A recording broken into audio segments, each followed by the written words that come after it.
ब्रह्म तेज की ज्योत निराली तप की ज्योति से जगमग आली शक्ति स्वरूपा ज्ञान की गंगा पूजे जिनको देव अनन्य जय माता दी आप और आपके पूरे परिवार पर मां ब्रह्मचारिणी की कृपा सदैव बनी रहे। नवरात्रि के द्वितीय दिवस पर हम वंदन करते हैं मां ब्रह्मचारिणी का जिनकी तपस्या और संयम की शक्ति समस्त जगत को प्रेरणा देती है। वे सच्चे ज्ञान धैर्य और आत्म संयम का प्रतीक है। इनकी कृपा से साधक को अटूट विश्वास और साधना की दृढ़ता प्राप्त होती है। आइए श्रोताओं सुनते हैं मां ब्रह्मचारिणी की पावन कथा। यह मां दुर्गा का दूसरा स्वरूप है जो तपस्या संयम और साधना का प्रतीक है। ब्रह्म का अर्थ है तपस्या और ज्ञान जबकि चारिणी का अर्थ है आचरण करने वाली। इसलिए मां ब्रह्मचारिणी वह देवी है जो तप और साधना के मार्ग पर अग्रसर रहने वाली है। पुराणों के अनुसार यह स्वरूप माता पार्वती का ही है जब उन्होंने भगवान शिव को पति रूप में प्राप्त करने के लिए कठोर तप किया था। मां ब्रह्मचारिणी के दाएं हाथ में जप माला और बाएं हाथ में कमंडल होता है जो तपस्विनी स्वरूप का प्रतीक है। उनका तेजस्वी और शांत मुख मंडल साधकों को संयम और तपस्या की प्रेरणा देता है। मां ब्रह्मचारी का स्वरूप त्याग और कठिन तपस्या का परिचायक है। माता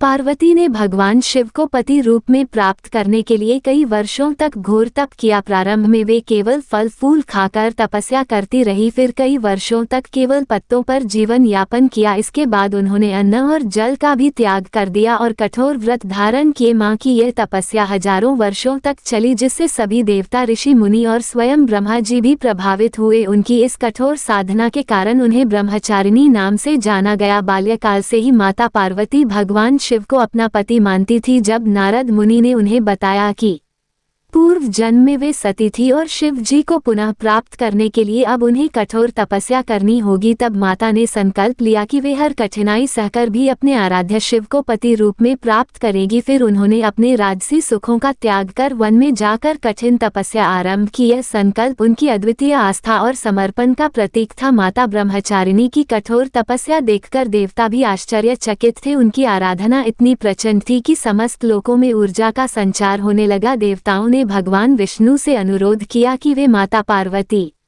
की परीक्षा ले। भगवान विष्णु ने स्वयं उनके धैर्य और समर्पण की परीक्षा ली और अंततः सभी देवताओं ने उन्हें आशीर्वाद दिया कि वे अपने तप से भगवान शिव को प्राप्त करेगी। जब माता पार्वती ने भगवान शिव को पति रूप में पाने का विचार किया तब नारद मुनि ने उन्हें तपस्या का मार्ग बतलाया। उन्होंने कहा कि कठोर तप और संयम के बिना भगवान शिव को प्राप्त करना कठिन होगा। नारद मुनि के उपदेश को सुनकर माता ने वन में जाकर अपनी घोर तपस्या आरंभ कर दी। उन्होंने कठिन व्रत धारण किए और योगियों के समान कठोर जीवन अपनाया। मां की तपस्या इतनी कठिन थी कि संपूर्ण प्रकृति भी प्रभावित हो गई। वृक्षों ने फल फूल देने बंद कर दिए, नदियां सूखने लगी और स्वयं देवता भी चिंतित हो उठे। धरती पर संतुलन बनाए रखने के लिए देवताओं ने भगवान शिव से आग्रह किया कि वे माता की तपस्या को स्वीकार करें। माता की कठोर तपस्या से प्रसन्न होकर भगवान शिव उनके समर्पण से प्रभावित हुए। उन्होंने माता ब्रह्मचारिणी को वरदान दिया कि वे ही उनके पति बनेंगे। भगवान शिव के दर्शन पाकर माता का तप सफल हुआ और वे गौरी रूप में पुनः राजमहल लौट आई। आगे चलकर भगवान शिव और माता पार्वती जी का विवाह संपन्न हुआ। मां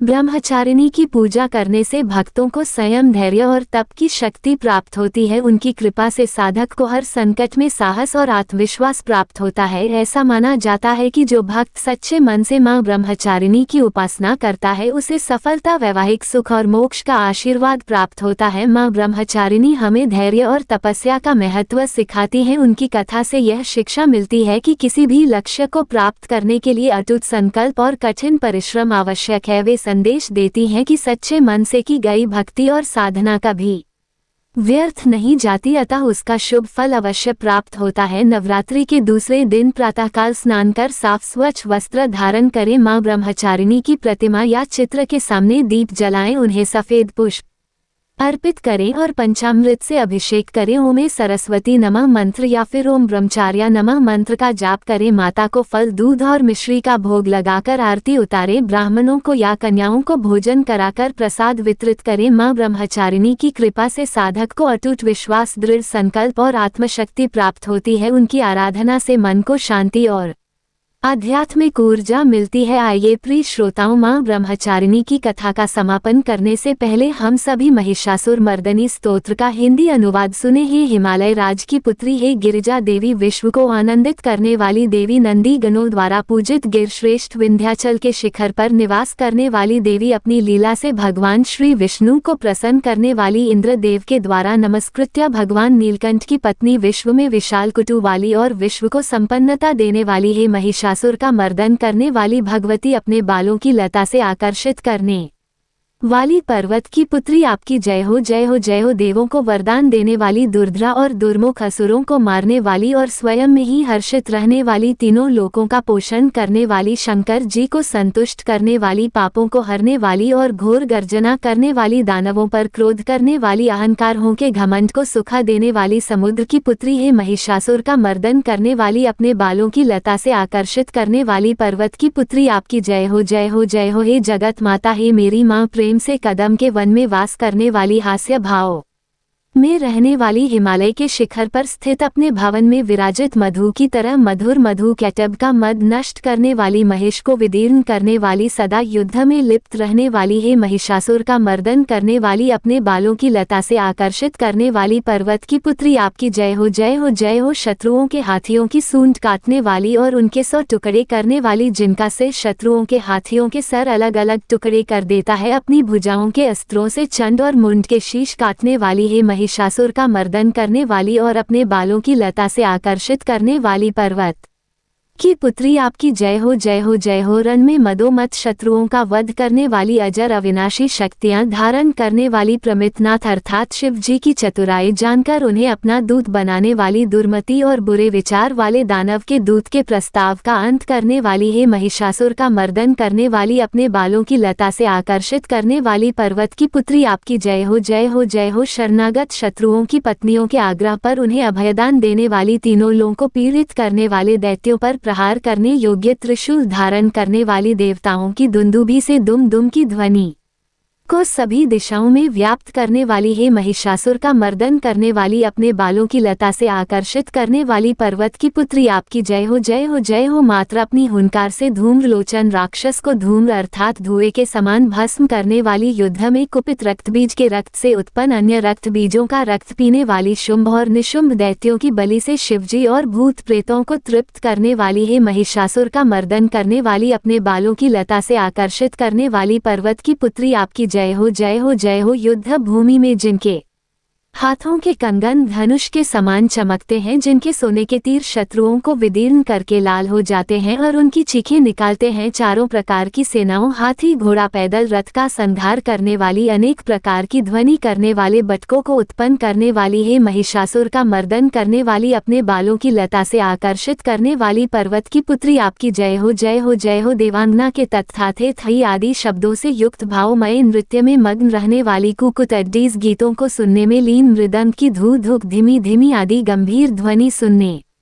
में लिप्त रहने वाली, हे महिषासुर का मर्दन करने वाली, ने बालों की लता से आकर्षित करने वाली पर्वत की पुत्री, आपकी जय हो, जय हो, जय हो। जय जयकार करने और स्तुति करने वाले, समस्त विश्व के द्वारा नमस्कृत्य, अपने नुपुर के झंझन और झिमझिम शब्दों से भूतपति महादेव को मोहित करने वाली, नटी नटों के नायक अर्धनारीश्वर के नृत्य से सुशोभित नाट्य में तल्लीन रहने वाली, हे महिषासुर का मर्दन करने वाली, अपने बालों की लता से आकर्षित करने वाली पर्वत की पुत्री, आपकी जय हो, जय हो, जय हो। आकर्षक कांति के साथ अति सुंदर मन से युक्त और रात्रि के आश्रय अर्थात चंद्र देव की आभा को अपने चेहरे की सुंदरता से फीका करने वाली, काले भंवरों के समान सुंदर नेत्रों वाली, हे महिषासुर का मर्दन करने वाली, अपने बालों की लता से आकर हर्षित करने वाली पर्वत की पुत्री, आपकी जय हो, जय हो, जय हो। महायोद्धाओं से युद्ध में चमेली के पुष्पों की तरह कोमल स्त्रियों के साथ रहने वाली तथा चमेली की लताओं की तरह कोमल भील स्त्रियों से जो झिंगुर के झुंड की तरह घिरी हुई हैं, चेहरे पर उल्लास से उत्पन्न उषा काल के सूर्य और खिले हुए लाल पुष्प के समान मुस्कान वाली, हे महिषासुर का मर्दन करने वाली, अपने बालों की लता से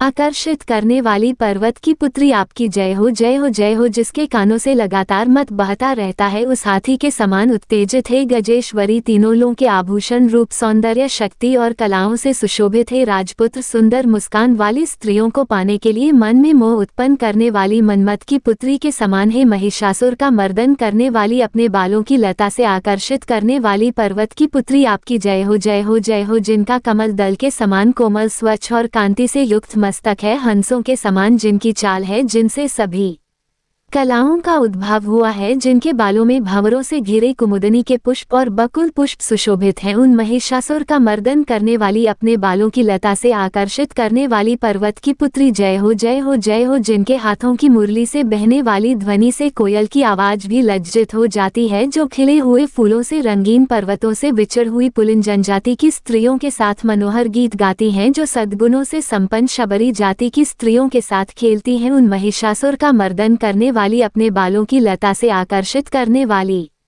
पर्वत की पुत्री आपकी जय हो जय हो जय हो। जिनकी चमक से चंद्रमा की रोशनी फीकी पड़ जाए, ऐसे सुंदर रेशम के वस्त्रों से जिनकी कमर सुशोभित है। देवताओं और असुरों के सर झुकने पर उनके मुकुट की मणियों से जिनके पैरों के नाखून चंद्रमा की तरह दमकते हैं, और जैसे सोने के पर्वतों पर विजय पाकर कोई हाथी मदोमत हो जाता है, वैसे ही देवी के उरोज कलश की तरह प्रतीत होते हैं। ऐसी ही महिषासुर का मर्दन करने वाली अपने बालों की लता से आकर्षित करने वाली पर्वत की पुत्री आपकी जय हो जय हो जय हो। सहस्त्र दैत्यों के सहस्त्र हाथों से सहस्त्र युद्ध जीतने वाली और सहस्त्र हाथों से पूजित सुर तारक उत्पन्न करने वाली, उसका तारकासुर के साथ युद्ध कराने वाली राजा सूरत और समाधि नामक वैश्य की भक्ति से समान रूप से संतुष्ट होने वाली है। महिषासुर का मर्दन करने वाली बालों की लता से आकर्षित करने वाली पर्वत की पुत्री आपकी जय हो जय हो जय हो। जो भी आपके दया में पद कमलों की सेवा करता है, हे कमले वो व्यक्ति कमल निवास कैसे ना बने। हे शिवे आपके पद कमल ही परम पद है, उनका ध्यान करने पर भी परम पद में कैसे नहीं पाऊंगा। हे महिषासुर का मर्दन करने वाली बालों की लता से आकर्षित करने वाली पर्वत की पुत्री आपकी